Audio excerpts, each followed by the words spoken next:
Introducing the Limitless Pendant. The Limitless Pendant remembers what you say and hear throughout the day. You can stay engaged without the distraction of taking notes, and you get insights about your life. On top of that, of course, you can ask your personalized AI anything. 99.6%, this is the first time we've announced this number, 99.6% of people who bought the pendant have kept it. That is a 0.4% return rate.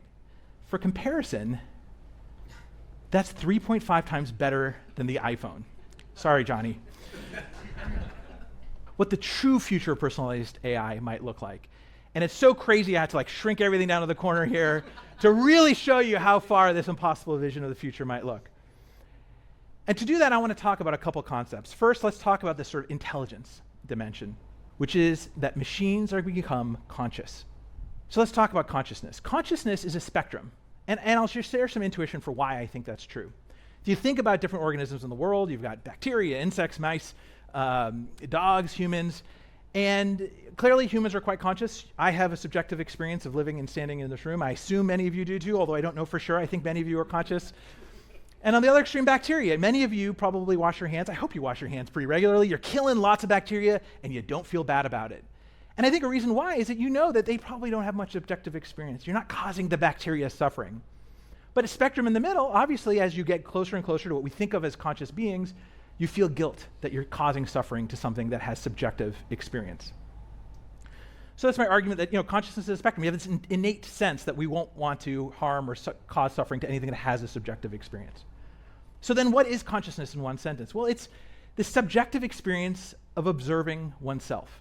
I think this is best described in Douglas Hofstadter's book, I Am a Strange Loop, where he says your mind's essence is a self-referential loop.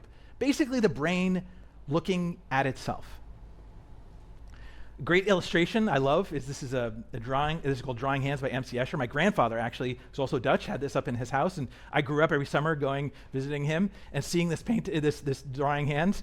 Didn't think it would ever come back to me many years later, but here it is. And this is a great illustration of the concept of consciousness, of this idea of a self-referential loop, of a hand drawing itself, which is drawing itself. So I would pose the question, if consciousness is a spectrum, could machines become conscious? Well, human consciousness likely gradually arose as our brains evolved more neurons and complex feedback loops. It helps you survive, to kind of know what's going on, have the sense of self. In fact, many of us parents, that babies, when they're born, they're not fully self-aware. It takes many years for them to develop, and for the brain to develop and organize and start reflecting on itself. And similarly, an AI that increases in complexity and introspective capability might cross the threshold where there's a genuine strange loop of consciousness. At first like an insect and eventually like a human. And so this crazy far-right idea is mind emulation. What is mind emulation? It's a conscious system that behaves identically as your original mind and feels like you. One day you'll go to sleep biologically and you'll wake up digitally.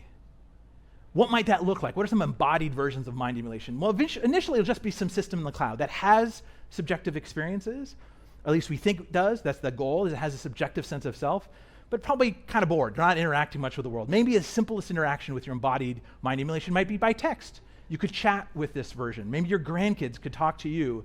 Your biological body's not here, but they can talk to your emulated mind, and you have that subjective experience of interacting with them. Or maybe it's voice. Maybe there's a device where you can talk to somebody via voice.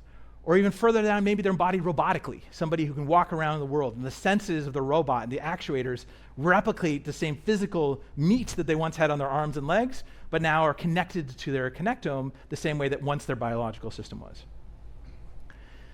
So now I think often some people might immediately say, okay, this is pretty cool, I get it, I know why I would want that. But I'll just answer very concretely, why emulate a mind? And to me, it's pretty simple. Life is precious. I started this talk by telling you why I'm here. These three guys. I'm here because of them.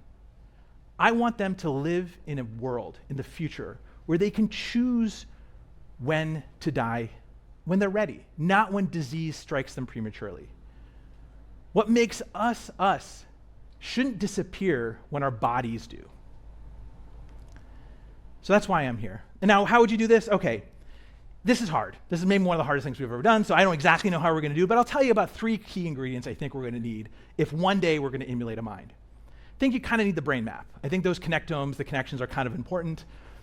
We talked about that. I think you need cheap compute. Like, our brains are pretty amazing for for what it does with just a few watts of power.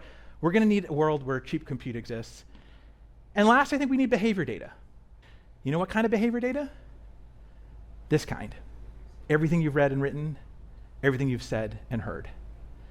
And you know what would be great is if you had a device you could wear that could do that.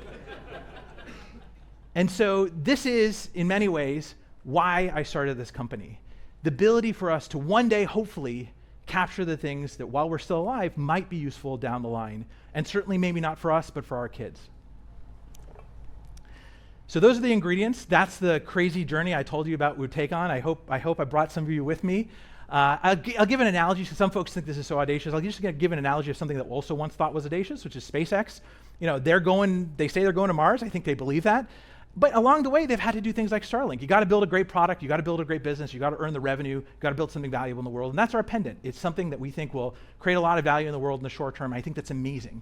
We're changing lives for the better. But long term, really long term, the data we're collecting, I think, can be very valuable for the mission of emulating a human mind. If that's exciting, and I see lots of smiles, I hope it is, we are hiring across the board. Go to limitless.ai/careers. If you're watching this video online, head over there right now. We've got a lot of amazing roles we've never talked about before until today, that will help us pursue this long-term vision, and we think will be really amazing and a huge impact on the world, and hopefully not just for us, but for our kids as well. So I'll end where I started, which is I want to thank you. I want to thank you for starting this journey with us. I hope I didn't lose anyone along the way here. I want to thank you for wearing a pendant, advocating and using this technology to help your lives be better. And I want to end by sharing maybe a meaning that you didn't interpret the first time. Many of you are wears the pendant, and this is a great tweet somebody put out there, which is they showed this little card, and if you got a pendant, you got this as well. This is a little card that we put in the box. It says, "Go beyond" on one side, and on the other side, we say, "Our vision is to free the human mind from its biological limitations." See what we did there? It's a deeper meaning. And I'll end by just saying what this card says, which is, if you believe technology can augment our capabilities in ways we never imagined, we're building for you. Thank you.